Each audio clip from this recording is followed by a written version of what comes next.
order a truckload of Jerusalem artichokes to arrive in January, you don't know what the customs situation is going to be for that stuff to come into the country.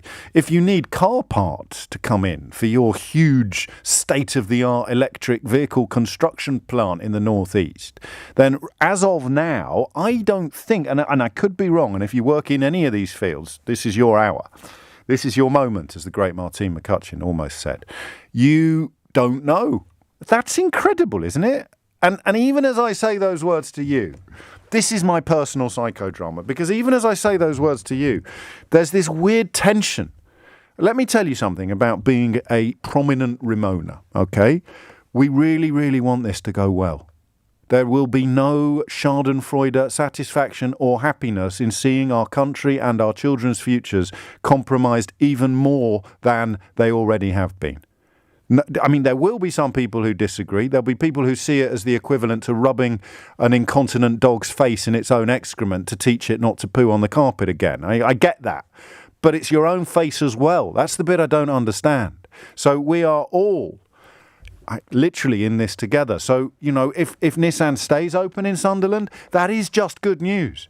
It's not an opportunity. If it closes, there's no opportunity for gloating because hundreds of people, thousands of people potentially have lost their jobs.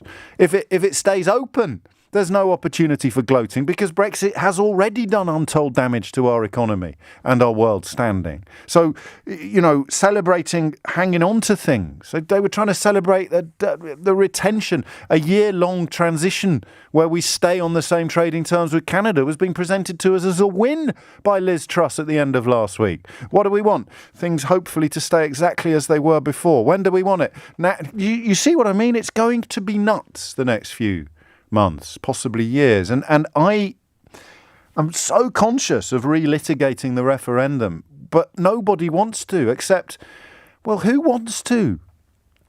So in terms of preparation, you say you're going to have to do stuff you weren't, especially if you voted for it. Your life is going to get worse if you're in business. The red tape, the regulations, they're all going to increase, even with a deal, customs checks.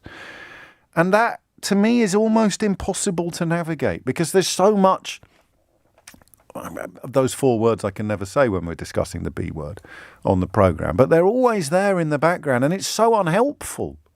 You've got a business, you voted for Brexit, you believed it was all going to be great, there was going to be 350 million quid a week for the NHS, they were going to actually make it easier to trade frictionlessly, God knows how, but you believed it. Right?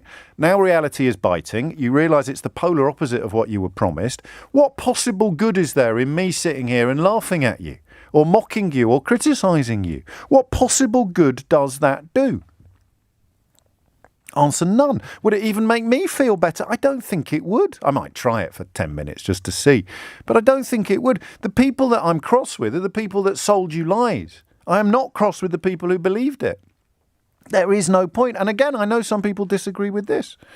You feel people have no excuse, but that means you've not looked at what's happened to the British media over the last 40 years. You know, the interests that it serves are not the interests of its readers. So to have fallen for this, to have fallen for the idea that abolishing freedom of movement is going to make your life better, become the first country in the history of the world to celebrate abolishing its own citizens' freedoms and to impose economic sanctions on itself. But look at the power wielded by the people that persuaded you to do it. So I don't know how to do it. The Governor of the Bank of England warning that the no deal prospect of Brexit will do even more economic damage than COVID-19. And that's news because some people are still surprised by it or did not. Of course it will. There's no vaccine for Brexit, to put it bluntly.